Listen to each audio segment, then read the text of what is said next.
আয়াত ৪৮ লা ইয়ামাসসুহুম ফিহা নসবুন ওয়া মা হুম মিনহা বিমুখরাজিন। অনুবাদ: সেখানে তাদেরকে অবসাদ স্পর্শ করবে না এবং তারা সেখান থেকে বহিষ্কৃতও হবে না। ১ নং ফুটনোটের বিবরণ। এ আয়াত থেকে জান্নাতের কয়েকটি বৈশিষ্ট্য জানা গেল। প্রথমত, সেখানে কেউ কোনো ক্লান্তি বা দুর্বলতা অনুভব করবে না। অন্য আয়াতও তা বলা হয়েছে।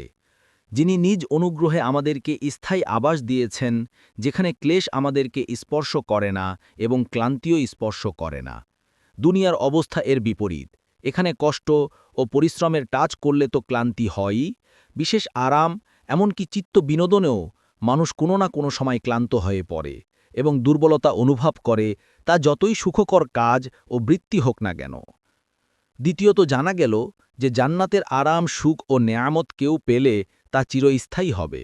এগুলো কোনো সময় রেশ পাবে না এবং এগুলো থেকে কাউকে বহিষ্কৃতও করা হবে না।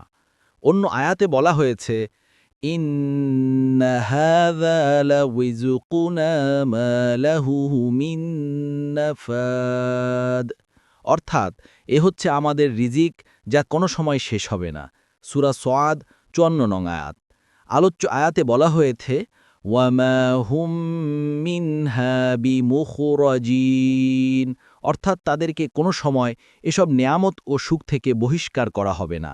দুনিয়ার ব্যাপারাদি এর বিপরীত। এখানে যদি কেউ কাউকে কোনো বিরাট নেয়ামত বা সুখ দিয়েও দেয়, তবুও সদাসর্বদা এ আশঙ্কা লেগেই থাকে যে দাতা কোনো সময় আবার নারাজ হয়ে তাকে বের করে দিবে। নিম্নলিখিত হাদিস থেকেও এর ব্যাখ্যা পাওয়া যায়। এতে রাসূলুল্লাহ সাল্লাল্লাহু আলাইহি ওয়াসাল্লাম জানিয়েছেন যে, জান্নাতবাসীদেরকে বলে দেয়া হবে, এখন তোমরা সবসময় সুস্থ থাকবে, কখনো রোগ আক্রান্ত হবে না।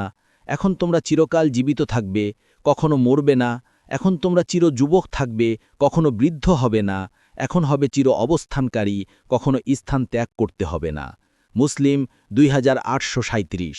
এর আরও ব্যাখ্যা পাওয়া যায় এমন সব আয়াত ও হাদিস থেকে, যেগুলোতে বলা হয়েছে জান্নাতে নিজের খাদ্য ও প্রয়োজনীয় জিনিসপত্র সংগ্রহের জন্য মানুষকে কোনো শ্রম করতে হবে না, বিনা প্রচেষ্টায় ও পরিশ্রম ছাড়াই সে সব কিছু পেয়ে যাবে।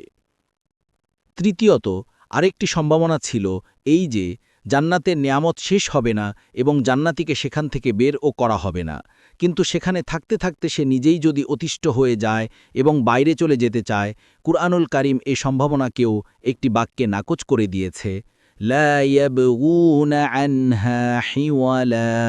অর্থাৎ, তারাও সেখান থেকে ফিরে আসার বাসনা কোনো সময় পোষণ করবে না।